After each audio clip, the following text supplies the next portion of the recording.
Título: Las 33 estrategias de la guerra. Resumen. Segunda parte. Es un libro de Robert Greene publicado en 2006. Advertencia: algunas expresiones pueden herir la sensibilidad de algunas personas. Parte 4. Guerra ofensiva. La idea detrás de la guerra ofensiva convencional es simple: al atacar a la otra parte primero, golpeando sus puntos vulnerables y tomando la iniciativa para no soltarla jamás, creas tus propias circunstancias. Antes de que cualquier fricción pueda colarse y minar tus planes, pasas a la ofensiva, y tus implacables maniobras imponen tanta fricción en el enemigo que se desploma. Esta es la forma de guerra que han practicado los más exitosos capitanes de la historia, y el secreto de su éxito es una perfecta combinación de astucia estratégica y audacia. El elemento estratégico interviene en la planeación, establecimiento de una meta general, forja de los medios para cumplirla y concepción del plan general en todo detalle. Esto significa pensar en términos de una campaña, no de batallas particulares. También significa conocer las fortalezas y debilidades de la otra parte, para que puedas calibrar tus golpes según sus vulnerabilidades. Cuanto más detallada sea tu planeación, más seguro te sentirás al entrar en batalla y más fácil te será mantener el curso una vez que surjan los inevitables problemas. En el ataque mismo, sin embargo, debes golpear con tal espíritu y audacia que pongas a tus enemigos de rodillas, dando así irresistible impulso a tu ofensiva. 12 Pierde batallas, pero gana la guerra, la gran estrategia. Cada persona que te rodea es un estratega en busca de poder que trata de promover sus propios intereses, a menudo a tus expensas. Tus batallas diarias con ellas te hacen perder de vista lo único que realmente importa: la victoria final, el cumplimiento de las metas mayores, el poder duradero. La gran estrategia es el arte de ver más allá de la batalla y calcular por adelantado. Requiere que te concentres en tu meta última y planees cómo alcanzarla. En la gran estrategia consideras las ramificaciones políticas y consecuencias a largo plazo de lo que haces. En vez de reaccionar emocionalmente ante la gente, tomas el control, y vuelves tus acciones más dimensionales, sutiles y efectivas. Deja que los demás caigan atrapados en los altibajos de la batalla y se deleiten en sus pequeñas victorias. La gran estrategia te dará la mayor de las recompensas, la de reír al último. El hombre prudente podría parecer frío, con una racionalidad que le quita el placer a la vida. Pero no es así. Como los dioses amantes del placer en el monte Olimpo, tiene la perspectiva, el sereno desapego, la capacidad para reír que acompañan a la verdadera visión, lo que le da a todo lo que hace una cualidad de ligereza, abarcando esos rasgos lo que Nietzsche llama el ideal apolíneo. Solo las personas que no pueden ver más allá de sus narices vuelven pesadas las cosas. Esa criatura serena, despegada, racional, previsora, llamada prudente por los griegos, es lo que aquí llamaremos gran estratega. Los estrategas astutos pueden llegar lejos, pero casi todos cometen errores. Si tienen éxito, pierden el sentido y se exceden; si enfrentan reveses, y los reveses son inevitables en la vida, son fácilmente arrollados. Lo que coloca aparte a los grandes estrategas es la capacidad de ver más profundamente tanto en sí mismos como en los demás, de comprender y aprender del pasado y tener un claro sentido del futuro, al grado de poder predecirse. Simplemente ven más, y su amplia visión les permite ejecutar planes durante, a veces, largos periodos, tan largos que quienes los rodean quizá ni siquiera se dan cuenta de que tienen un plan en mente. Llegan a la raíz de un problema, no solo a sus síntomas, y dan limpiamente en el blanco. El primer paso fue pensar más allá de la batalla inmediata. Suponiendo que obtuvieras la victoria, ¿cómo te dejaría eso, mejor o peor? Para responder esta pregunta, el paso lógico era pensar por adelantado, hasta la tercera o cuarta batallas sucesivas, relacionadas entre sí como los eslabones de una cadena. El resultado fue el concepto de campaña, en el que el estratega fija una meta realista y planea varios pasos para alcanzarla. Las batallas particulares solo importan por el camino que preparan a las siguientes. Un ejército puede incluso perder deliberadamente una batalla como parte de un plan a largo plazo. La victoria que importa es la de la campaña general, y todo se subordina a esa meta. La guerra en este nivel requería que el estratega pensara profundamente en todas direcciones antes de lanzar la campaña. Tenía que conocer el mundo. El enemigo era solo parte del panorama, el estratega también tenía que prever las reacciones de aliados y estados vecinos, cualquier paso en falso en relación con ellos y el plan entero podía desgajarse. Tenía que imaginar la paz después de la guerra. Tenía que saber de qué era capaz su ejército al paso del tiempo y no pedir más que eso. Tenía que ser realista. Su mente tenía que ampliarse para satisfacer las complejidades de la tarea, y todo esto antes de intercambiar un solo golpe. Este principio de la realización de campañas fue bautizado solo en fecha relativamente reciente como gran estrategia. Los grandes estrategas piensan y planean el futuro antes de entrar en acción. Su planeación no se reduce a acumular conocimientos e información, implica examinar el mundo con una mirada desapasionada, pensando en términos de la campaña, planeando indirectos, sutiles pasos a lo largo del camino, cuyo propósito solo gradualmente podría volverse visible para otros. Este tipo de planeación no solo confunde y desorienta al enemigo, al estratega le ofrece los efectos psicológicos de serenidad, sentido de perspectiva, flexibilidad para cambiar al instante teniendo en mente la meta última. Concéntrate en tu mayor meta, tu destino. Solemos creer que generalmente operamos de acuerdo con una especie de plan, que tenemos metas que tratamos de alcanzar. Pero usualmente nos engañamos, lo que tenemos no son metas sino deseos. Nuestras emociones nos contaminan con vagos deseos, queremos fama, éxito, seguridad, algo grande y abstracto. Esta vaguedad desbalancea nuestros planes desde el principio y los coloca en un curso caótico. Lo que ha distinguido a todos los grandes estrategas de la historia y también puede distinguirte a ti son metas específicas, detalladas, concentradas. Claros objetivos de largo plazo dan dirección a todas tus acciones, grandes y pequeñas. Las decisiones importantes se vuelven más fáciles de tomar. Si una deslumbrante perspectiva amenaza con distraerte de tu meta, sabrás resistirla. Sabrás cuándo sacrificar un peón, e incluso perder una batalla, si esto sirve a tu propósito final. Tus ojos se concentrarán en ganar la campaña y nada más. Tus metas deben echar raíces en la realidad. Si están simplemente más allá de tus medios, esencialmente fuera de tu alcance, te desalentarás, y el desaliento puede convertirse rápidamente en actitud derrotista. Por otra parte, si tus metas carecen de cierta dimensión y grandeza, podría ser difícil que te mantengas motivado. No temas ser audaz. La naturaleza de la meta es crítica, algunos objetivos, si se cumplen, te perjudicarán a largo plazo. En estricto sentido, los objetivos de la gran estrategia son sentar una base sólida para la expansión futura, hacerte más seguro, incrementar tu poder. A veces es difícil saber cuáles serán los efectos a largo plazo del cumplimiento de una meta, pero cuanto más realista y seriamente examines las posibilidades que el viento ofrece, será menos probable que cometas errores de cálculo. Amplía tu perspectiva. Tu tarea como gran estratega es forzarte a ampliar tu visión, a captar más del mundo que te rodea, a ver las cosas como son y pueden ser en el futuro, no como quisieras que fueran. Todo acontecimiento tiene una razón, una cadena causal de relaciones que lo hacen suceder, tú tienes que cavar hondo en esa realidad, en vez de ver solo la superficie de las cosas. Entre más te aproximes a la objetividad, mejores serán tus estrategias y más fácil el camino a tus metas. Los grandes estrategas mantienen sintonizadas sus sensibles antenas con la política de cualquier situación. La política es el arte de promover y proteger los propios intereses. Tal vez creas que es en gran medida cuestión de partidos y facciones, pero cada individuo es, entre otras cosas, una criatura política que busca asegurar su posición. Tu conducta en el mundo siempre tiene consecuencias políticas, en cuanto que la gente que te rodea la analizará en términos de si le ayuda o le perjudica. Ganar la batalla al costo de alienar a posibles aliados o de crear enemigos obstinados nunca es sensato. Tomando en cuenta la política, debes deducir tu gran estrategia con la idea de obtener apoyo de otras personas, de crear y fortalecer una base. Puedes dar un paso en esta dirección tratando siempre de ver el mundo a través de los ojos de otras personas, incluido, definitivamente, tu enemigo, antes de librar una guerra. Tus prejuicios culturales son un gran obstáculo para ver el mundo con objetividad. Ver por los ojos de otras personas no es cuestión de corrección política o de delicada y vaga sensibilidad, hace más efectivas tus estrategias. Ser político significa entender a la gente, ver a través de sus ojos. Corta la raíz.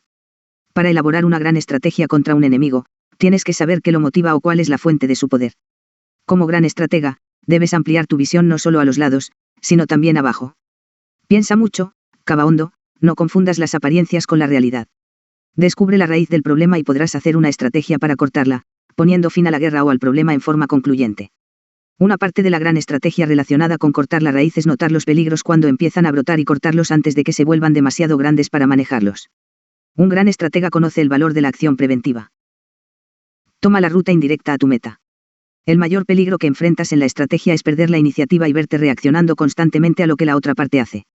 La solución, por supuesto, es planear, pero planear sutilmente, tomar la ruta indirecta. Impedir que tu adversario vea el propósito de tus acciones te brinda una enorme ventaja. Así que tu primer paso debe ser sencillamente un sondeo, destinado a obtener una respuesta de tu adversario que lo exponga a lo que vendrá después. Golpéalo directamente y reaccionará, asumiendo una posición defensiva que quizá le permita esquivar tu siguiente golpe, pero si no puede ver el objetivo de tu golpe, o si se confunde acerca del lugar de procedencia del siguiente, estará indefenso y ciego. La clave es mantener el control de tus emociones y tramar tus movimientos con anticipación, viendo el tablero completo. Al trabajar en el nivel no de la batalla sino de la campaña, tu primer paso es crucial. Por lo común debe ser engañosamente suave e indirecto, para dificultar su interpretación. Siempre presta atención al primer paso de la campaña. Este paso fija el tempo, determina la mentalidad del enemigo y te lanza en una dirección que más vale que sea la correcta. El teórico militar prusiano Karl von Clausewitz argumentó célebremente que la guerra es la continuación de la política por otros medios. Quiso decir que cada nación tiene metas, seguridad, bienestar, prosperidad, que ordinariamente persigue a través de la política, pero cuando otra nación o fuerza interna estorba con la política el cumplimiento de esas metas, la guerra es el resultado natural. La guerra nunca se reduce meramente a la victoria en el campo de batalla o a la simple conquista de territorio, alude a la persecución de una política que no puede realizarse de otra manera que mediante la fuerza. Cuando se pierde una guerra, sin embargo, todos los dedos suelen apuntar al ejército. De acuerdo con von Clausewitz, el fracaso en la guerra es político. Las metas de esa guerra, y las políticas que la impulsaron, fueron poco realistas, impropias, ciegas a otros factores. Esta idea es la filosofía del gran estratega. Cada vez que algo marcha mal, es propio de la naturaleza humana culpar a tal o cual persona. Tú ve las cosas de otra manera. Cuando una acción marche mal, en los negocios, la política, la vida, atribúyelo a la política que la inspiró en primer término. La meta fue descaminada. Así que cuando algo marche mal, mira profundamente dentro de ti, no en forma emocional, para culparte o ceder a tus sentimientos de culpa, sino para cerciorarte de que comenzarás tu siguiente campaña con un paso más firme y una visión más amplia. La gran estrategia implica dos peligros que debes considerar y combatir. Primero, los éxitos que te brinda en tus primeras campañas quizá tengan el mismo efecto en ti que el que la victoria fácil en el campo de batalla tiene en un general, ebrio de triunfo, podrías perder el sentido del realismo y de la proporción del que dependen tus futuras acciones. Segundo, el desapego necesario para la gran estrategia puede llevarte a un punto en que te resulte difícil actuar. Conociendo demasiado bien el mundo, ves demasiadas opciones y te vuelves tan indeciso. Los prudentes odiseos están en paz con ambas partes de su naturaleza. Planean lo mejor que pueden, ven lejos, pero cuando llega el momento de proceder, lo hacen. Saber controlar tus emociones no significa reprimirlas por completo, sino usarlas para su mejor efecto. 13. Conoce a tu enemigo, la estrategia de la inteligencia. El blanco de tus estrategias debe ser menos el ejército frente a ti que la mente de quien lo dirige. Si comprendes cómo funciona esa mente, tendrás la clave para engañarla y controlarla. Aprende a interpretar a la gente captando las señales que emite inconscientemente sobre sus ideas e intenciones más profundas. Una fachada amigable te permitirá observarla detenidamente y extraerle información. Cuídate de proyectar en ella tus emociones y hábitos mentales, intenta pensar como ella piensa. Al descubrir las desventajas psicológicas de tus adversarios, podrás ocuparte de trastornar su mente. Los líderes que han hecho el mejor uso de la inteligencia fueron antes que nada grandes estudiosos de la naturaleza humana y superiores interpretadores de hombres. Afinaron sus habilidades mediante la observación personal de los individuos. Solo sobre esa base, el uso de espías amplió efectivamente sus poderes de visión. Comprende, día tras día, la gente emite señales que revelan sus intenciones y más profundos deseos. Si no las captamos, es porque no prestamos atención. La razón de esto es simple, usualmente nos encerramos en nuestro propio mundo, escuchando nuestros monólogos interiores, obsesos con nosotros mismos y la satisfacción de nuestro ego. Tendemos a ver a los demás meramente como reflejos nuestros. En la medida en que puedas dejar de lado tu interés propio y ver a la gente tal como es, divorciada de tus deseos, serás más sensible a sus señales. Te sorprenderá cuánto puedes captar de la gente si eres capaz de acallar tu incesante monólogo interior, vaciarte de pensamientos y anclarte en el momento. Los detalles que veas entonces te darán información no filtrada a partir de la cual podrás armar una adecuada imagen de las debilidades y deseos de la gente. Sé particularmente atento a sus ojos, implica mucho esfuerzo ocultar el mensaje de los ojos acerca del estado mental de una persona.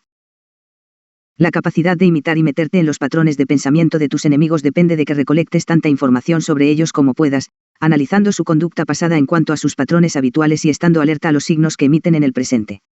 Es por supuesto crítico que la gente no sepa que la observas tan detenidamente.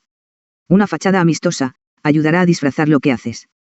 No elabores demasiadas preguntas, el truco es conseguir que la gente se relaje y sin mortificarla, espiándola tan silenciosamente que nunca adivine qué es lo que en realidad te propones. La información es inútil a menos que sepas cómo interpretarla, cómo usarla para distinguir la apariencia de la realidad. Debes aprender a reconocer una amplia gama de tipos psicológicos. Estate alerta, por ejemplo, al fenómeno del contrario enmascarado, cuando alguien manifiesta notoriamente un rasgo particular de personalidad, ese rasgo bien podría ser un encubrimiento. En general, es más fácil observar a la gente en acción, particularmente en momentos de crisis. En circunstancias así revela su debilidad o se empeña arduamente en disfrazar lo que tú puedes ver a través de la máscara. Puedes sondearla activamente haciendo cosas que parezcan inofensivas pero cuyo fin es obtener una respuesta, tal vez decir algo osado o provocativo, y luego ver cómo reacciona. Hacer que la gente ceda a sus emociones, apretar sus botones, tocará una parte profunda de su naturaleza. Soltará una verdad sobre ella misma o se pondrá una máscara que tú, en la situación de laboratorio que has creado, podrás traspasar. Una parte crítica de conocer a la gente es medir su capacidad de resistencia. Sin ese conocimiento la sobrevalorarás o subestimarás, dependiendo de tus propios niveles de temor o seguridad. Debes saber cuánta combatividad posee la gente. La calidad de la información que reúnas sobre tus enemigos es más importante que la cantidad. Un solo pero crucial elemento puede ser la clave de su destrucción. Desde luego que existen límites a cuánta inteligencia puedes recolectar con la observación de primera mano. Una red de espías ampliará tu visión, en particular mientras aprendes a interpretar la información que te proporcionan. Una red informal es lo mejor, un grupo de aliados reclutados al paso del tiempo para ser tus ojos y oídos. Trata de hacer amistad con personas en o cerca de la fuente de información sobre tu enemigo. Un amigo bien colocado rendirá mucho más que un puñado de espías a sueldo. Busca siempre espías internos, personas insatisfechas y resentidas del campamento enemigo. Inclínalas a tus propósitos y te darán mejor información que cualquier infiltrado que metas desde fuera. Contrata a gente despedida por el enemigo, te dirá cómo piensa este. Muchas personas dejan rastros en textos, entrevistas, etc., tan reveladores como lo que podrías obtener de un espía. La gente revela mucho de sí misma en su escritura, en parte intencionalmente, publica para explicarse, después de todo, y en parte de modo irremediable para quien sabe leer entre líneas. Finalmente, el enemigo que enfrentas no es un objeto inanimado que simplemente responderá a tus estrategias en una forma esperada. Tus enemigos cambian sin cesar y se adaptan a lo que haces. Innovándose e inventándose, tratan de aprender de sus errores y sus éxitos. Así que tu conocimiento del enemigo no puede ser estático. Mantén al día tu inteligencia, y no confíes en que el enemigo responderá del mismo modo 2 veces. La derrota es una maestra estricta, y tu abatido adversario de hoy puede ser más sabio mañana. Tus estrategias deben tomar en cuenta esta posibilidad. Tu conocimiento del enemigo debe ser no solo profundo, sino también oportuno. Mientras te esmeras en conocer a tus enemigos, debes volverte lo más amorfo e indescifrable que puedas. Como en este caso la gente solo dispone de apariencias para orientarse, puede ser fácilmente engañada. Actúa impredeciblemente de vez en cuando. Arrójale una preciada prenda de tu yo interno, algo falso que no tenga nada que ver con cómo eres realmente. Toma conciencia de que te escudriña, y no le des nada o aliméntala de información incorrecta. Mantenerte amorfo e inescrutable le hará imposible a la gente defenderse de ti y volverá inútil la inteligencia que reúnas sobre ti. 14. Aplasta la resistencia con celeridad y de improviso, la estrategia del Blitzkrieg. En un mundo en el que muchas personas son indecisas y sumamente cautelosas, el uso de la celeridad te dará incalculable poder. Pegar primero, antes de que tus adversarios tengan tiempo de pensar o prepararse, los colocará en el terreno emocional, los desequilibrará y los inducirá a cometer errores. Si sigues con otra rápida y súbita maniobra, provocarás aún más pánico y confusión. Esta estrategia funciona mejor con una preparación, una calma pasajera. Tu inesperada acción tomará por sorpresa a tu enemigo. Cuando ataques, hiere con implacable fuerza. Actuar con rapidez y decisión te rendirá respeto, admiración e irresistible impulso. La guerra del Blitzkrieg, adaptada al combate diario, es la estrategia perfecta para estos tiempos. Mientras quienes te rodean permanecen a la defensiva e inmóviles, tú los sorprendes con una acción súbita y decisiva, obligándolos a actuar antes de estar preparados. No pueden responder, como suelen hacerlo, con elusividad o cautela. Lo más probable es que cedan a sus emociones y reaccionen con imprudencia. Has traspasado sus defensas, y si mantienes la presión y los sacudes otra vez con algo inesperado, los colocarás en una especie de espiral psicológica descendente, forzándolos a cometer errores, lo que ahondará aún más su confusión, y así continuará el ciclo. Esta estrategia obra maravillas en relación con quienes son particularmente vacilantes y temen cometer cualquier tipo de error. En forma similar, si enfrentas a un enemigo con liderazgo dividido o desavenencias internas, un ataque rápido y repentino ahondará esas desavenencias y causará el desplome desde adentro.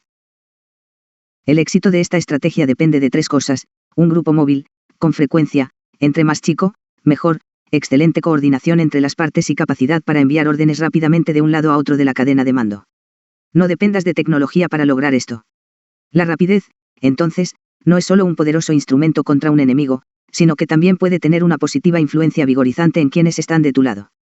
La velocidad crea una sensación de vitalidad. Moverse con rapidez significa que hay menos tiempo para que tú y tu ejército cometan errores. También crea un efecto de carro alegórico. Admirada de tu osadía, más gente decidirá unir fuerzas contigo. La lentitud puede tener gran valor, particularmente en la preparación. Parecer lento y reflexivo, e incluso algo tonto, sosegará a tus enemigos, contagiándolos de una actitud adormilada. Una vez que bajen la guardia, un inesperado golpe lateral los noqueará. Tu uso de la lentitud y la rapidez debe ser, entonces, deliberado y controlado, nunca un tempo natural en el que caigas. En general, al enfrentar a un enemigo rápido, la única verdadera defensa es ser tan rápido o más que él. Solo la rapidez puede neutralizar a la rapidez. Disponer una defensa rígida, solo favorecerá a los móviles y veloces. 15. Controla la dinámica, estrategias de forzamiento. La gente pugna constantemente por controlarte, para hacer que actúes de acuerdo con sus intereses, manteniendo la dinámica bajo sus condiciones. El único medio para aventajarla es volver más inteligente e insidioso tu juego por el control. En vez de pretender dominar cada movimiento de la otra parte, intenta definir la naturaleza de la relación.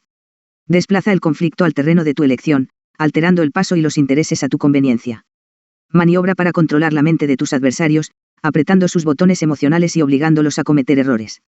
De ser necesario, deja que sientan tener el control, para que bajen la guardia. Si tú controlas la dirección general y estructura de la batalla, todo lo que hagan te favorecerá. Tu tarea como estratega es doble. Primero, reconoce la lucha por el control en todos los aspectos de la vida, y nunca seas de quienes aseguran que el control no les interesa. Tales personas suelen ser las más manipuladoras. Segundo, debes dominar el arte de mover a la parte contraria como pieza en un tablero de ajedrez, con propósito y dirección. La guerra es antes que nada una pugna sobre quién puede controlar en mayor medida las acciones de la otra parte. Esto significa lograr que tus enemigos combatan de acuerdo con tu tempo, atrayéndolos a un terreno desconocido para ellos y adecuado para ti, a fin de aprovechar tus fortalezas. Pero principalmente significa obtener influencia sobre la mentalidad de tus adversarios, adaptando tus maniobras a sus debilidades psicológicas. El estratega superior comprende que es imposible controlar exactamente cómo responderá un enemigo a tal o cual movimiento. Intentar eso solo conducirá a la frustración y al agotamiento. Gran parte de la guerra y de la vida es impredecible. Pero si el estratega puede controlar el ánimo y mentalidad de sus enemigos, no importa cómo reaccionen a sus maniobras. Si puede asustarlos, aterrarlos, enardecerlos y enojarlos, controlará el más amplio alcance de sus acciones y podrá atraparlos mentalmente antes de acorralarlos físicamente. El control puede ser agresivo o pasivo. Puede ser una presión inmediata sobre el enemigo, haciéndolo retroceder y perder la iniciativa. Puede ser fingir debilidad para lograr que el enemigo baje la guardia o para inducirlo a un ataque impulsivo. El artista del control convierte esas dos situaciones en un patrón devastador: golpe, retroceso, inducción, arrollamiento. Manténlos a raya. Antes de que el enemigo se mueva, antes de que el elemento del azar o las acciones inesperadas de tus adversarios puedan arruinar tus planes, haz un movimiento agresivo para tomar la iniciativa. Mantén después una intensa presión, explotando al máximo esa momentánea ventaja. No esperes a que se presenten las oportunidades, créalas tú mismo. Si eres la parte débil, con frecuencia esto emparejará el terreno de juego. Mantener a tus enemigos a la defensiva y en modo de reacción tendrá en ellos un efecto desmoralizador. Cambia el campo de batalla. Un enemigo naturalmente desea combatirte en terreno conocido. Terreno significa en este caso todos los detalles de la batalla, tiempo y lugar, que se disputa exactamente, quién está implicado en la contienda, etc. Desplazando sutilmente a tus enemigos a lugares y situaciones desconocidos para ellos, controlarás la dinámica. Sin darse cuenta de lo que pasa, tus contrincantes se verán peleando bajo tus condiciones. Induce errores. Tus enemigos dependen de la ejecución de una estrategia que haga uso de sus ventajas, que haya funcionado en el pasado. Tu tarea es doble: librar batalla de tal forma que no puedan poner en juego su fortaleza o estrategia y crear tal nivel de frustración que cometan errores en el proceso. No les des suficiente tiempo para hacer nada, explota sus debilidades emocionales, irritándolos lo más posible, indúcelos a caer en trampas mortales. Es menos tu acción que sus pasos en falso lo que te dará el control. Asume un control pasivo. La forma última de la dominación es hacer que la otra parte crea tener el control. Si cree estar al mando, es menos probable que se resista o se vuelva defensiva ante ti. Crea esta impresión moviéndote con la energía de la otra parte, cediendo terreno, pero desviándola lenta y sutilmente en la dirección que deseas. Esta es a menudo la mejor manera de controlar a los demasiado agresivos y a los pasivos agresivos. Esta estrategia no tiene reverso. Todo esfuerzo por semejar no controlar una situación, rehusarse a influir en una relación, es de hecho una forma de control. Al ceder el poder a los demás, adquieres una especie de autoridad pasiva que puedes usar después para tus propios fines. Eres también quien, cediéndolo a la otra parte, determina quién tiene el control. No hay escape de la dinámica del control. Quienes dicen tenerlo, practican el más insidioso de los juegos del control. 16 Deals donde más les duele, la estrategia del centro de gravedad. Todos tenemos una fuente de poder de la que dependemos. Cuando analices a tus rivales, busca bajo la superficie esa fuente, el centro de gravedad que mantiene unida a la estructura entera. Ese centro puede ser su riqueza, su popularidad, una posición clave, una estrategia victoriosa.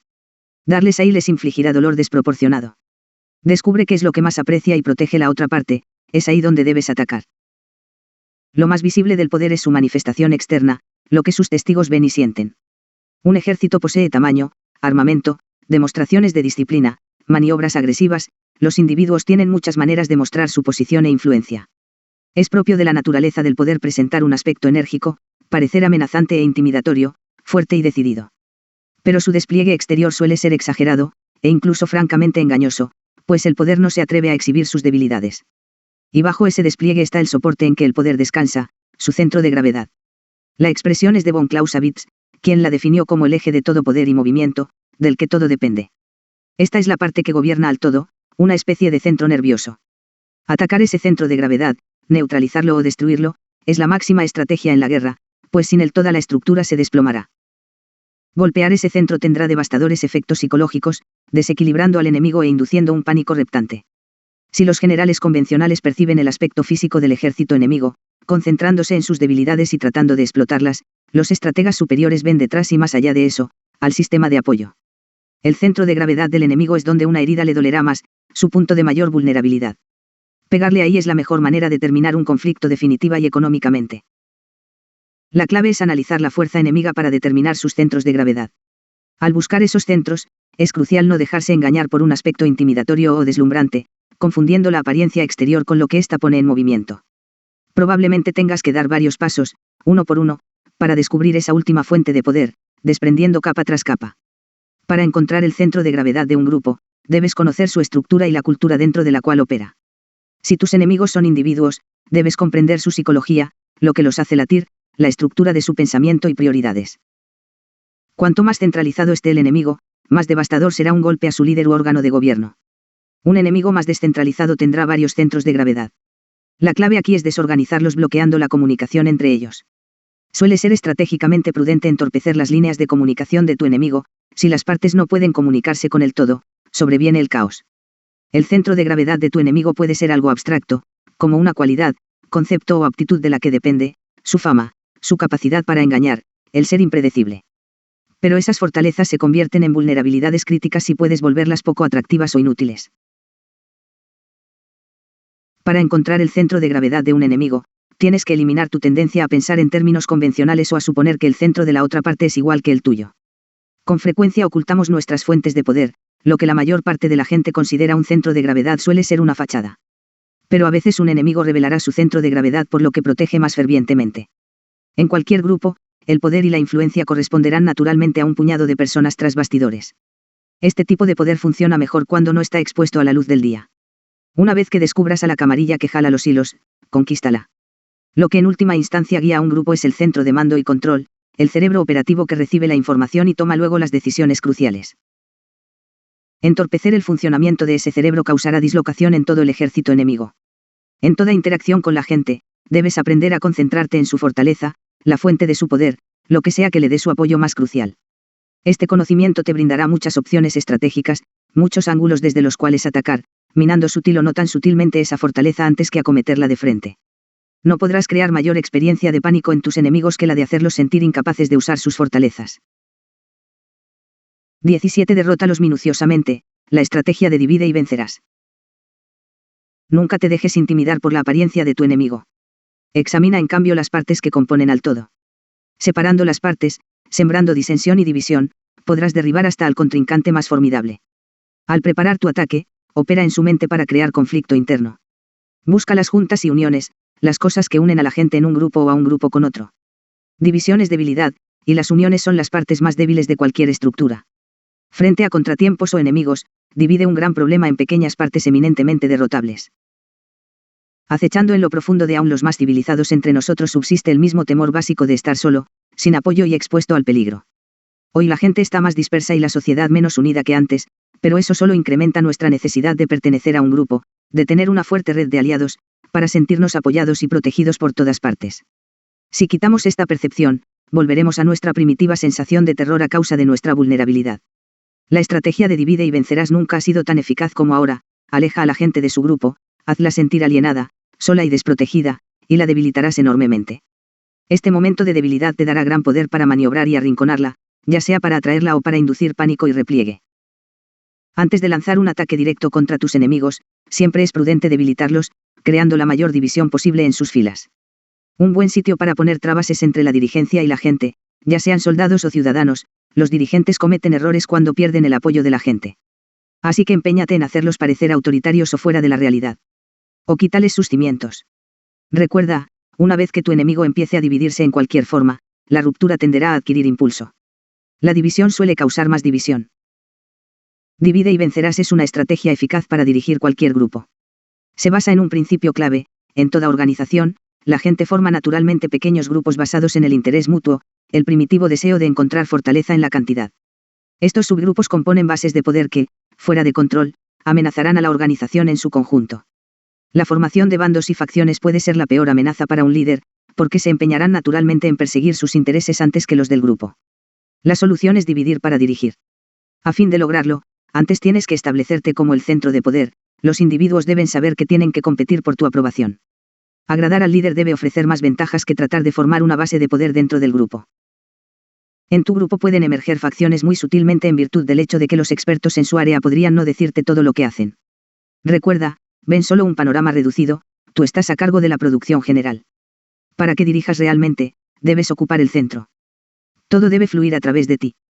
Si se oculta información, eres tú quien debe hacerlo. Eso es divide y vencerás. Si las diferentes partes de la operación carecen de acceso a toda la información, tendrán que dirigirse a ti para conseguirla. No es que microadministres, sino que mantienes el control general de todo lo vital y aíslas toda posible base rival de poder. Concibe como insurgentes a los miembros de tu grupo que trabajan principalmente para sus propios intereses. Son casos que prosperan con el descontento en la organización, induciendo la disensión y el faccionalismo. Aunque puedes dividir a esas facciones una vez que sepas de ellas, la mejor solución es mantener satisfechos y contentos a tus soldados, no dando a los insurgentes nada que los nutra. Amargados y aislados, languidecerán por sí solos. La estrategia de divide y vencerás es invaluable para tratar de influir verbalmente en la gente. Comienza dando la impresión de que adoptas la postura de tus adversarios en algún asunto, ocupando así su flanco. Una vez ahí, sin embargo, genera dudas sobre alguna parte de su argumentación, torciéndola y desviándola un poco. Esto reducirá su resistencia y creará tal vez cierto conflicto interno acerca de una apreciada idea o creencia. Ese conflicto los debilitará y los volverá vulnerables a nuevas sugerencias y orientaciones. Si permites que la complejidad de la situación te confunda y vacilas o reaccionas sin pensar, perderás el control de tu mente, lo que solo añadirá impulso a la fuerza negativa contra ti.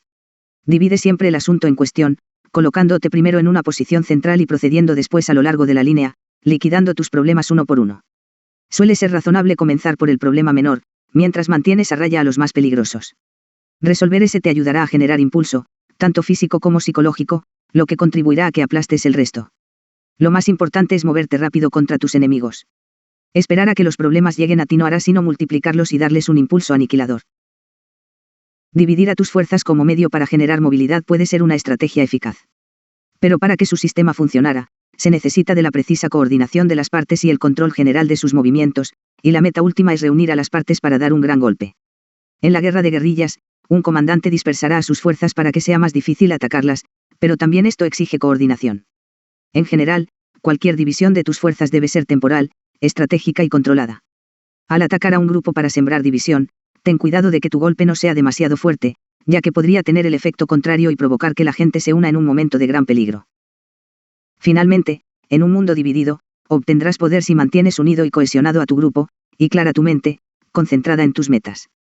Podría parecer que la mejor manera de mantener la unidad es crear entusiasmo y una moral alta, pero, aunque el entusiasmo es importante, con el tiempo naturalmente decae, y si terminas por depender de él, fracasarás. El conocimiento y el pensamiento estratégico son mucho mejores defensas contra las fuerzas de la división. Ningún ejército o grupo puede dividirse si está al tanto de las intenciones del enemigo y da una respuesta inteligente. 18. Descubre y ataca el flanco débil de tu adversario, la estrategia de rotación. Cuando atacas directamente a la gente, refuerzas su resistencia y te dificultas la tarea. Hay un modo mejor: llama al frente la atención de tus adversarios y luego atácalos de lado, donde menos se lo esperan. Al herirlos donde son débiles y frágiles y están desprotegidos, produces conmoción, momento de debilidad que debes explotar. Induce a la gente a salir al limbo, exponiendo su debilidad, y bárrela después con fuego lateral. La única forma de lograr que adversarios obstinados se muevan es abordándolos en forma indirecta. Dado que tantas personas pugnan constantemente por el poder, nuestro mundo social se ve cubierto por una apenas disimulada agresividad. En esta situación, se precisa de tiempo y paciencia para ser indirecto, en la prisa diaria por mover e influir en los demás, la aproximación sutil es demasiado lenta y difícil, así que la gente tiende a tomar la ruta directa a lo que quiere. Para convencernos de la justeza de sus ideas, usa argumentos y retórica, y cada vez es más ruidosa y emocional. Empuja y jala con palabras, hechos y órdenes. Aún las personas, más pasivas, que usan los instrumentos de la manipulación y la culpa son muy directas, para nada sutiles, en los caminos que eligen. Observa algunas de sus maniobras y verás que son fáciles de deducir. El resultado de todo esto es doble, todos nos hemos vuelto más defensivos, más resistentes al cambio. Para mantener algo de paz y estabilidad en nuestra vida, construimos murallas cada vez más altas y gruesas en torno a nuestro castillo. Aún así, la crecientemente directa brutalidad de la vida diaria es imposible de evitar. Las flechas en nuestra contra nos contaminan con su energía, no podemos sino tratar de devolver lo que recibimos. Al reaccionar a maniobras directas, nos vemos arrastrados a discusiones y batallas cuerpo a cuerpo. Se requiere esfuerzo para abandonar esta viciada arena y considerar otro método. Debes hacerte esta pregunta: ¿qué caso tiene ser directo y frontal si esto solo aumenta la resistencia de la gente y la vuelve más segura de sus ideas? La franqueza y la honestidad pueden darte una sensación de alivio, pero también instigan antagonismo. Como tácticas, son ineficaces. En la guerra misma, la guerra cruenta, no las guerras interpersonales de la vida cotidiana, las batallas frontales se han vuelto raras. Los militares han terminado por darse cuenta de que el ataque directo incrementa la resistencia, mientras que el indirecto la reduce. La gente que adquiere verdadero poder en el difícil mundo moderno es la que ha aprendido a ser indirecta. Conoce el valor de aproximarse en ángulo, disfrazar sus intenciones, reducir la resistencia de su enemigo, atacar su flanco débil expuesto en vez de darse de topes con él. Más que tratar de empujar o jalar a la gente, la persuadir para conducirla en la dirección que quiere. Esto implica esfuerzo, pero ofrece beneficios posteriores en reducción de conflictos y mejores resultados. La clave para cualquier maniobra de flanqueo es proceder por pasos. Tu acción inicial no debe revelar tus intenciones ni tu verdadera línea de ataque. Primero ataca directamente a tu enemigo a fin de mantener su atención al frente. Deja que se acerque a ti mano a mano. Entonces, un ataque de lado será inesperado y difícil de combatir. En tus intentos de persuasión nunca reveles tus intenciones o metas, en cambio, usa la gracia, la conversación agradable, el humor, el halago, lo que funcione, para mantener al frente la atención de la gente. Concentrada en otra parte, su flanco queda expuesto, así, cuando dejes caer indicios o sugieras sutiles cambios de dirección, las puertas estarán abiertas y las murallas derribadas. La gente estará desarmada y será maniobrable. Piensa en el ego y vanidad de las personas como una especie de frente. Cuando te atacan y no sabes por qué, suele deberse a que inadvertidamente has amenazado su ego, su sentido de su importancia en el mundo. Cada vez que sea posible, haz que la gente se sienta segura de sí. De nueva cuenta, usa lo que funcione, sutiles halagos, un presente, un ascenso inesperado, una oferta de alianza, una exhibición de ella y tú como iguales, un reflejo de sus ideas y valores. Todas estas cosas la harán sentir anclada en su posición frontal en relación con el mundo, lo que hará que reduzca sus defensas y le agrades. Segura y cómoda, estará lista para una maniobra de flanqueo. Esto es particularmente devastador con un blanco de ataque de ego delicado. Un modo común de usar la maniobra de flanqueo en la guerra es lograr que tus enemigos se expongan en una saliente débil. Esto significa maniobrar para atraerlos a ese terreno o inducirlos a avanzar de tal forma que su frente sea estrecho y sus flancos largos, delicioso objetivo para un ataque de lado. Cuando la gente presenta sus ideas y argumentos, suele censurarse, tratando de parecer más conciliadora y flexible de lo que es. Si tú la embistes de frente, no llegarás muy lejos, porque no tendrás mucho que atacar. En cambio, trata de hacerla avanzar en sus ideas, para que te ofrezca mayor blanco de ataque. Haz esto dando un paso atrás, pareciendo estar de acuerdo con ella e induciéndola a seguir apresuradamente adelante. También puedes hacer que ceda a sus emociones, apretando sus botones, logrando que diga más de lo que hubiera querido. Se expondrá en una saliente débil, adoptando un argumento o posición indefendible que la pondrá en ridículo. La clave es nunca golpear demasiado pronto. Deis tiempo a tus enemigos de ahorcarse solos. En un mundo político, la gente depende de su posición social. Necesita apoyo de todas las fuentes posibles. Ese apoyo, la base de poder de la mayoría de la gente, constituye un rico flanco por exponer y atacar. 19. Envuelve al enemigo, la estrategia de aniquilación. La gente usará cualquier grieta en tus defensas para atacarte o vengarse de ti. Así que no ofrezcas grietas. El secreto es envolver a tus adversarios, presionarlos sin piedad por todas partes, dominar su atención y bloquear su acceso al mundo exterior. Vuelve impredecibles tus ataques para crear una vaporosa sensación de vulnerabilidad. Finalmente, cuando sientas que su resolución se debilita, ahoga su fuerza de voluntad apretando el nudo. Los mejores cercos son psicológicos, has rodeado su mente. Las batallas de la vida diaria no ocurren en un mapa, sino en un tipo de espacio abstracto definido por la capacidad de la gente para maniobrar, actuar en tu contra, limitar tu poder y reducir tu tiempo para responder. Concede a tus adversarios cualquier margen en ese espacio abstracto o psicológico y lo explotarán, por poderoso que seas o por brillantes que sean tus estrategias, así que hazlos sentirse rodeados. Contrae sus posibilidades de acción y cierra sus vías de escape. Así como los habitantes de una ciudad sitiada pueden perder poco a poco la cabeza, tus adversarios enloquecerán al carecer de espacio para maniobrar contra ti. Hay muchos modos de envolver a tus adversarios, pero quizá el más simple sea hacer pleno uso en una estrategia de cercamiento de cualquier fortaleza o ventaja que poseas naturalmente. Para envolver a tus enemigos, debes usar lo que tengas en abundancia. Si tienes un gran ejército, úsalo para dar la apariencia de que tus fuerzas están en todas partes, causar una presión de cercamiento. Recuerda, el poder del envolvimiento es en última instancia psicológico. Hacer que la otra parte se sienta vulnerable al ataque por muchos lados es tan eficaz como envolverla físicamente. Unos cuantos golpes oportunos para hacer que tus enemigos se sientan vulnerables en múltiples formas y desde múltiples direcciones harán lo mismo por ti.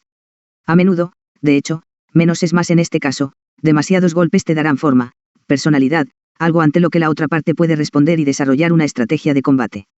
Por el contrario, da la impresión de ser vaporoso.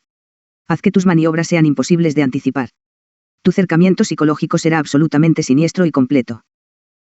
Los mejores cercos son aquellos que aprovechan las vulnerabilidades preexistentes e inherentes del enemigo. Estate alerta, así, a signos de arrogancia, precipitación u otras desventajas psicológicas. Alimenta los temores de los paranoicos y empezarán a imaginar ataques en los que ni siquiera habías pensado, su exaltado cerebro hará gran parte del cerco por ti.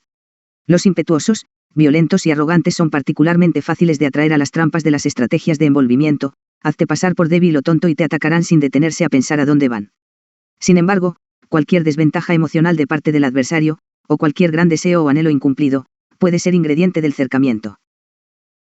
Por último, no te limites a envolver las fuerzas de tu adversario o sus emociones inmediatas, envuelve más bien su estrategia entera, en realidad, todo su marco conceptual. Esta forma suprema de envolvimiento implica estudiar primero las predecibles partes rígidas de la estrategia de tus adversarios y elaborar después una novedosa estrategia propia que sea ajena a la experiencia de ellos. El peligro del envolvimiento es que, a menos que sea completamente exitoso, puede dejarte en una posición vulnerable. Has anunciado tus planes. El enemigo sabe que intentas aniquilarlo, y a menos que puedas lanzar pronto tu puñetazo para noquear, se empeñará furiosamente no solo en defenderse, sino también en destruirte, para entonces, tu destrucción será su única salvaguarda. Algunos ejércitos que han fracasado en sus envolvimientos se han visto rodeados más tarde por sus enemigos. Usa esta estrategia solo cuando tengas una razonable posibilidad de llevarla hasta la conclusión que deseas. 20. Maniobra para debilitarlos, la estrategia de dejar madurar para segar.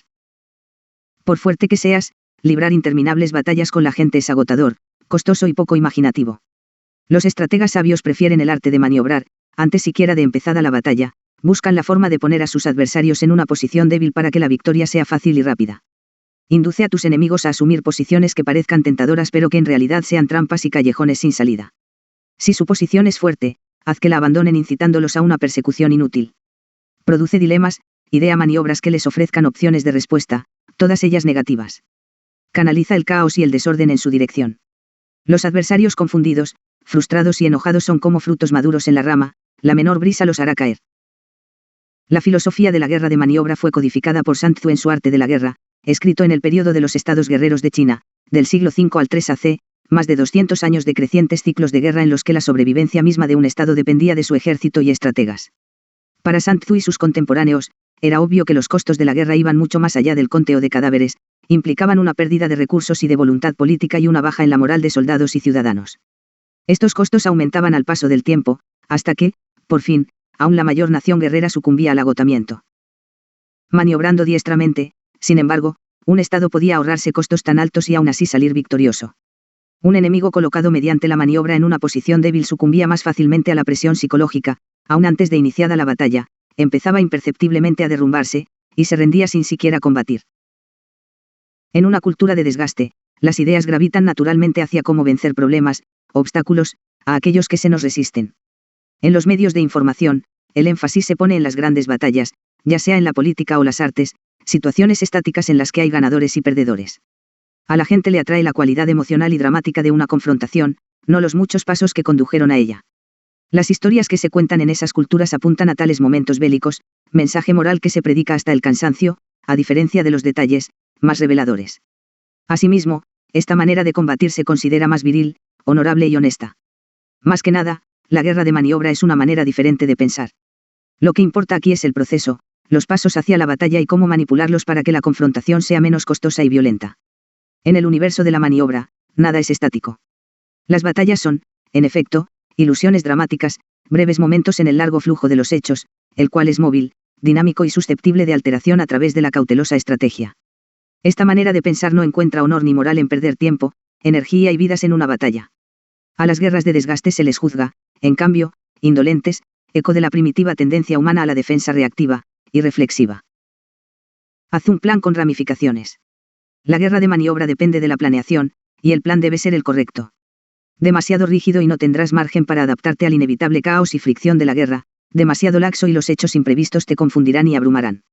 El plan perfecto se deriva de un detallado análisis de la situación, lo que te permite decidir la mejor dirección a seguir o la perfecta posición por ocupar y te propone varias opciones efectivas, ramificaciones, por elegir, dependiendo de lo que el enemigo te ofrezca. Un plan con ramificaciones te permite maniobrar mejor que tu enemigo, porque tus respuestas a las variables circunstancias son más rápidas y racionales. Bríndate margen de maniobra. No podrás ser móvil, no podrás maniobrar libremente, si te colocas en espacios reducidos o te aferras a posiciones que te paralicen. Considera la capacidad de movimiento y la preservación de más opciones abiertas que las de tu enemigo como algo más importante que conservar territorios o posesiones. Necesitas espacios abiertos, no posiciones muertas. Esto significa no sobrecargarte de compromisos que limiten tus acciones. No adoptar posturas que no te lleven a ninguna parte. La necesidad de espacio es psicológica tanto como física, debes tener una mente libre de cadenas para poder crear algo valioso. Dale a tu enemigo dilemas, no problemas. Es muy probable que la mayoría de tus adversarios sean hábiles y astutos, si tus maniobras simplemente les presentan un problema, lo resolverán en forma inevitable. Un dilema es diferente, hagan lo que hagan, reaccionen como reaccionen, retirada, avance, inmovilidad, estarán en dificultades. Vuelve malas todas las opciones, si maniobras rápidamente en dirección a un punto, por ejemplo, puedes forzar a tus enemigos a pelear antes de estar preparados o a retirarse. Trata constantemente de ponerlos en posiciones que parezcan tentadoras pero que sean trampas. Produce el máximo desorden. Tu enemigo depende de su capacidad de interpretarte, de hacerse una idea de tus intenciones. La meta de tus maniobras debe ser impedírselo, lanzarlo a una persecución inútil de información sin sentido, generar ambigüedad acerca de qué dirección seguirás. Cuanto más atrofies la capacidad de la gente para razonar acerca de ti, más desorden inyectarás en su sistema. El desorden que produzcas será controlado y deliberado, al menos para ti. El desorden que el enemigo sufra será extenuante y destructivo. No hay sentido ni honor en buscar la batalla directa en sí misma. Ese tipo de combate, sin embargo, puede tener valor como parte de una maniobra o estrategia. Un súbito envolvimiento o poderoso golpe frontal cuando el enemigo menos se lo espera puede resultar aplastante. El único peligro de la maniobra es que te des tantas opciones que te confundas. No te compliques, limítate a las opciones que puedas controlar. 21. Negocia mientras avanzas, la estrategia de la guerra diplomática. La gente siempre tratará de arrebatarte en la negociación lo que no pudo obtener de ti en la batalla o confrontación directa. Apelará incluso a la justicia y la moral como excusa para fortalecer su posición. No te dejes engañar, la negociación consiste en maniobrar por poder o ubicación, y siempre debes ocupar una posición fuerte que impida a la otra parte timarte durante sus entrevistas. Antes y durante las negociaciones, debes seguir avanzando, presionando sin clemencia y obligando a la otra parte a aceptar tus condiciones. Cuanto más tomes, más podrás ceder en concesiones insignificantes. Hazte fama de duro e intransigente, para que la gente te tenga miedo aún antes de conocerte. Quienes creen contra las evidencias que la amabilidad engendra amabilidad están condenados a fracasar en cualquier clase de negociación, para no hablar del juego de la vida. La gente responde en forma amable y conciliadora solo cuando es en su interés y tiene que hacerlo. Tu meta es crear ese imperativo volviéndole costoso pelear. Si cedes a la presión del deseo de ser conciliador y ganar su confianza, solo le darás la oportunidad de dilatarse, engañar y aprovecharse de tu amabilidad. Así es la naturaleza humana. A lo largo de los siglos, quienes han librado guerras han aprendido esta lección por la vía difícil. La lección es simple: al seguir avanzando, al sostener una presión implacable, obligas a tus enemigos a responder, y en última instancia, a negociar. Si avanzas un poco cada día, los intentos por aplazar la negociación solo debilitarán su posición. Tú demuestras tu resolución y determinación, y no con gestos simbólicos, sino haciendo verdadero daño. No persistes en tu avance para tomar territorios o posesiones, sino para situarte en la posición más fuerte posible y ganar la guerra.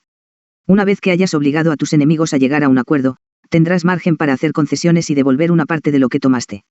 En el proceso podrías incluso parecer amable y conciliador. A veces en la vida te tocará ser la parte débil, sin ningún peso real. En esas ocasiones, es aún más importante seguir avanzando. Al mostrar fortaleza y resolución y mantener la presión, encubrirás tus debilidades y obtendrás apoyos que te permitirán generar recursos para ti mismo. Comprende, si eres débil y pides poco, recibirás poco. Pero si actúas enérgicamente, haciendo firmes y hasta extravagantes demandas, crearás la impresión opuesta, la gente pensará que tu seguridad se basa sin duda en algo real. Te ganarás respeto, lo que se traducirá en poder. Una vez que te hayas establecido en una posición fuerte, podrás llegar más lejos negándote a hacer arreglos, dejando en claro que estás dispuesto a retirarte de la mesa, una efectiva forma de coerción. La otra parte podría considerarlo un exceso, pero tú te cerciorarás de que haya un precio que pagar por ello, mala publicidad, por ejemplo. Y si a la larga cedes un poco, será mucho menos que los arreglos que ella te habría impuesto si hubiera podido. 22. Aprende a terminar las cosas, la estrategia de salida. En este mundo te juzgan por lo bien que pones fin a las cosas. Una conclusión desordenada o incompleta puede reverberar años enteros, y arruinar tu fama en el proceso. El arte de terminar bien las cosas radica en saber cuándo detenerse, nunca llegar tan lejos como para agotarte o crear enemigos encarnizados que te embrollen en futuros conflictos. También supone acabar con la nota correcta, con energía y estilo. No es simplemente cuestión de ganar la guerra, sino de la manera en que la ganas, la forma en que tu victoria te prepara para el siguiente round. El culmen de la sabiduría estratégica es evitar todo conflicto y enredo sin salida realista. Hay 3 tipos de personas en el mundo. Primero están los soñadores y los habladores, quienes inician sus proyectos con una explosión de entusiasmo. Pero esta explosión de energía se consume pronto, conforme esas personas tropiezan con el mundo real y el arduo trabajo necesario para llevar a cabo cualquier proyecto. Son criaturas emocionales que viven principalmente en el momento, pierden con facilidad el interés cuando algo nuevo atrapa su atención. Su vida está repleta de proyectos a medio terminar, incluidos algunos que apenas pasaron de una ilusión. Después están quienes llevan a su término todo lo que emprenden, ya sea porque deben hacerlo o porque pueden empeñar el esfuerzo. Pero cruzan la línea de meta con menos entusiasmo y energía que con los que empezaron. Esto estropea el fin de la campaña. Como están impacientes por terminar, el final parece apresurado y remendado. Y deja en los demás una sensación de ligera insatisfacción, no es memorable, no perdura, no tiene resonancia. Ambos tipos de personas inician cada proyecto sin una idea clara de cómo terminarlo. Y conforme el proyecto avanza, difiriendo inevitablemente de lo que habían imaginado, no saben cómo salir de él y si abandonarlo o simplemente precipitarse al final. El tercer grupo consta de quienes comprenden una ley primaria del poder y la estrategia, el final de algo, un proyecto, una campaña, una conversación, posee extraordinaria importancia para los individuos. Resuena en la mente. Una guerra puede empezar con grandes fanfarrias y producir muchas victorias, pero si termina mal, eso es lo que todos recordarán. Conociendo la importancia y resonancia emocional de la conclusión de cualquier cosa, las personas de este tercer grupo entienden que la cuestión no es nada más terminar lo que comienzan, sino terminarlo bien, con energía, mente clara y un ojo en los efectos, la forma en que el hecho perdurará en la mente de la gente. Estas personas invariablemente empiezan con un plan claro. Cuando ocurren reveses, como es inevitable que suceda, son capaces de mantener la paciencia y pensar racionalmente. Planean no solo el final, sino también lo que viene después de él, las consecuencias. Estos son quienes crean las cosas que permanecen, una paz significativa, una memorable obra de arte, una larga y fructífera trayectoria. La razón de que sea difícil terminar bien las cosas es simple, los finales inspiran emociones irresistibles. Al final de un amargo conflicto, tenemos un profundo deseo de paz, una impaciencia de tregua. Si el conflicto nos da la victoria, es muy probable que sucumbamos a delirios de grandeza o que nos invada la codicia y tomemos más de lo que necesitamos. Si el conflicto ha sido repugnante, la ira nos moverá a terminarlo con un violento golpe punitivo. Si perdemos, nos quedará un ardiente deseo de venganza. Emociones como estas pueden arruinar todos nuestros positivos actos previos. De hecho, no hay nada más difícil en el reino de la estrategia que mantener en alto la cabeza hasta el final y aún después, pero nada es más necesario que eso. Aprende bien la lección, no basta con planes brillantes y conquistas acumuladas. Puedes convertirte en víctima de tu propio éxito si permites que la victoria te induzca a llegar más lejos, te haces de aguerridos enemigos, ganas la batalla, pero pierdes el juego político posterior. Lo que necesitas es un tercer ojo estratégico, la capacidad de mantener tu concentración en el futuro mientras operas en el presente, y determinar tus acciones en una forma que sirva a tus intereses para la siguiente ronda bélica. Este tercer ojo te ayudará a contrarrestar las emociones que insidiosamente pueden contaminar tus inteligentes estrategias, en particular la cólera y el deseo de venganza. La cuestión crítica en la guerra es saber cuándo detenerte, cuándo efectuar tu salida y llegar a un acuerdo. Detente demasiado pronto y perderás todo lo que hayas ganado en tu avance, habrás dado muy poco tiempo para que el conflicto te indique a dónde va. Detente demasiado tarde y sacrificarás tus triunfos agotándote, tomando más de lo que puedes manejar, haciéndote de un enemigo feroz y vengativo. El gran filósofo de la guerra Karl von Clausewitz analizó este problema al ocuparse de lo que llamó el punto culminante de la victoria, el momento óptimo para terminar la guerra. Para poder reconocer el punto culminante de la victoria, tienes que conocer tus recursos, cuánto puedes manejar, la moral de tus soldados, todos los síntomas del esfuerzo declinante. Deja de reconocer ese momento, mantén el combate después de él, y te acarrearás todo tipo de indeseables consecuencias, extenuación, crecientes ciclos de violencia y cosas peores. Imagina que todo lo que haces tiene un momento de perfección y fructificación. Tu meta debe ser terminar tu proyecto ahí, en esa cúspide. Sucumbe al final al cansancio, el aburrimiento o la impaciencia y no llegarás a esa cúspide. La codicia y el delirio de grandeza te harán llegar demasiado lejos. Para concluir en ese momento de perfección, debes tener el sentido más claro posible de tus metas, de lo que realmente deseas. También debes conocer a fondo tus recursos, qué tan lejos puedes llegar en la práctica. Esta conciencia te dará una sensación intuitiva del punto culminante. Los finales en las relaciones puramente sociales demandan una noción del punto culminante tanto como las de la guerra. Una conversación o relación que se prolonga demasiado siempre termina mal. Abusar de la hospitalidad de la gente, aburrirla con tu presencia, es el más grave de los errores, debes dejarla deseando más de ti, no menos. Puedes lograr esto llevando la conversación o encuentro a su fin un momento antes de lo que la otra parte lo espera.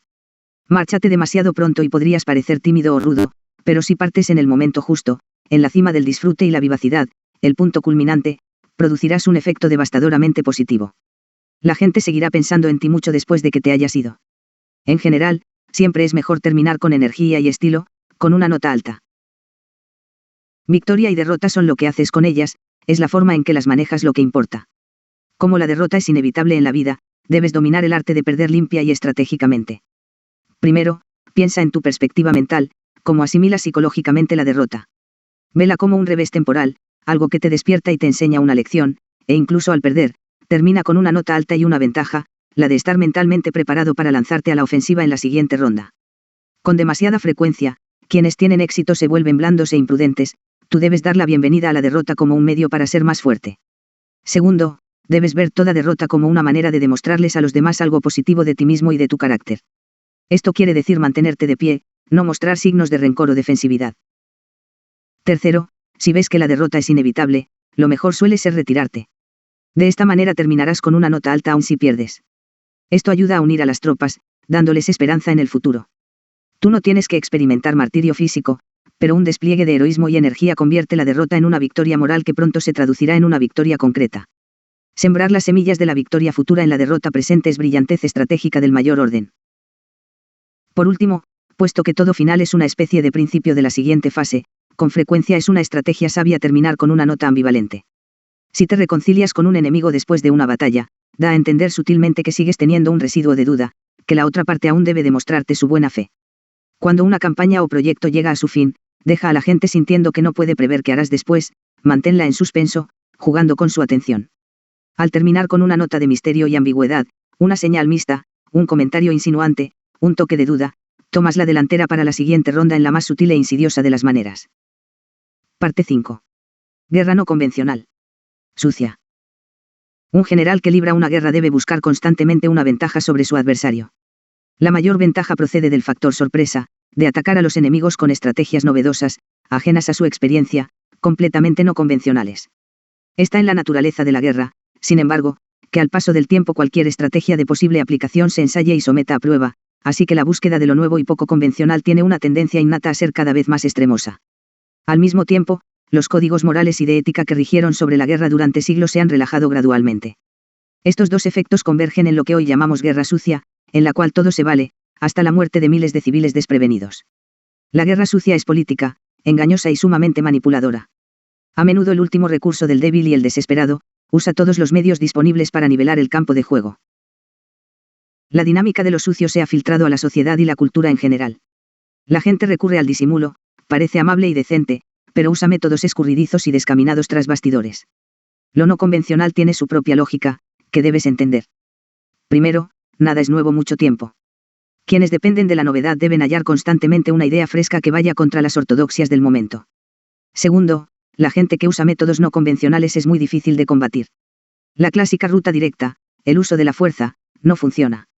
Debes usar métodos indirectos para combatir lo indirecto, pelear fuego contra fuego, aun a costa de que incurras en lo sucio.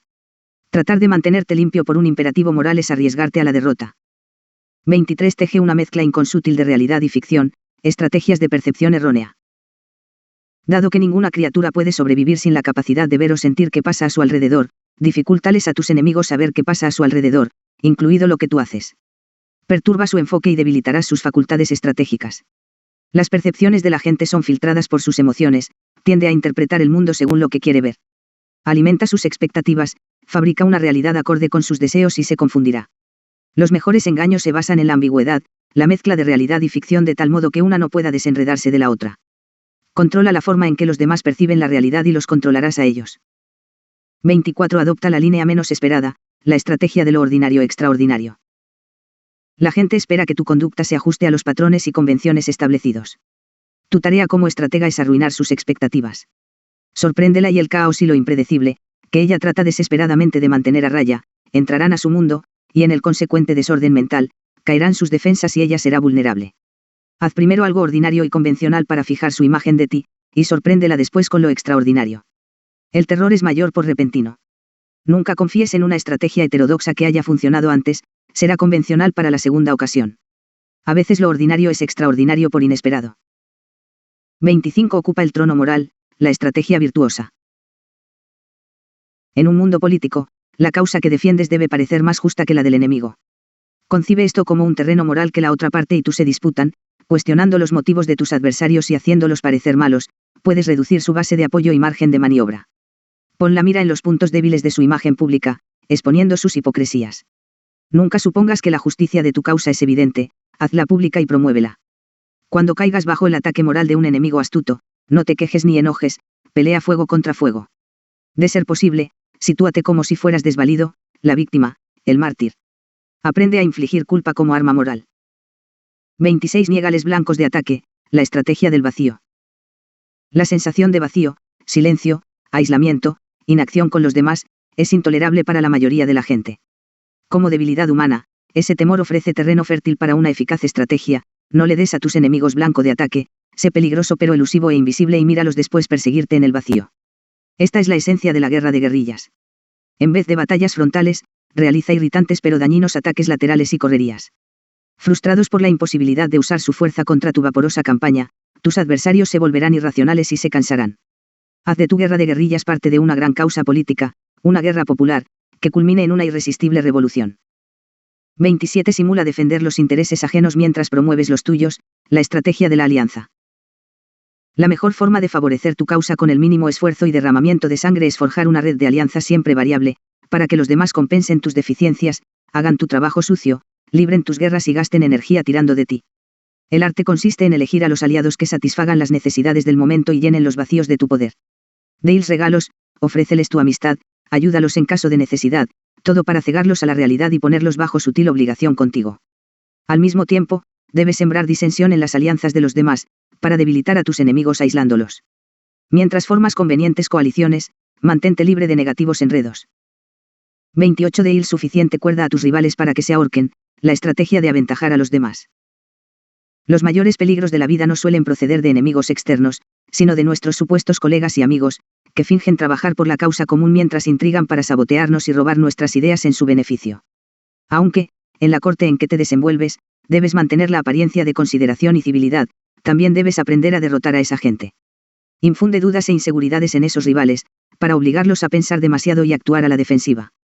Indúcelos con sutiles retos que los exasperen, detonando una reacción exagerada, un penoso error. La victoria que persigues es aislarlos. Haz que se ahorquen solos con sus tendencias autodestructivas, sin tener que mancharte las manos. 29. Muerde poco a poco, la estrategia del fait accompli. Si pareces demasiado ambicioso, provocarás resentimiento en los demás, los aumentos explícitos de poder y bruscos ascensos a la cima son peligrosos, porque despiertan envidia, desconfianza y sospechas. A menudo la mejor solución es morder poco a poco, tragar pequeños territorios y jugar con los márgenes de atención, relativamente cortos, de la gente. Permanece bajo el radar y ella no verá tus movimientos.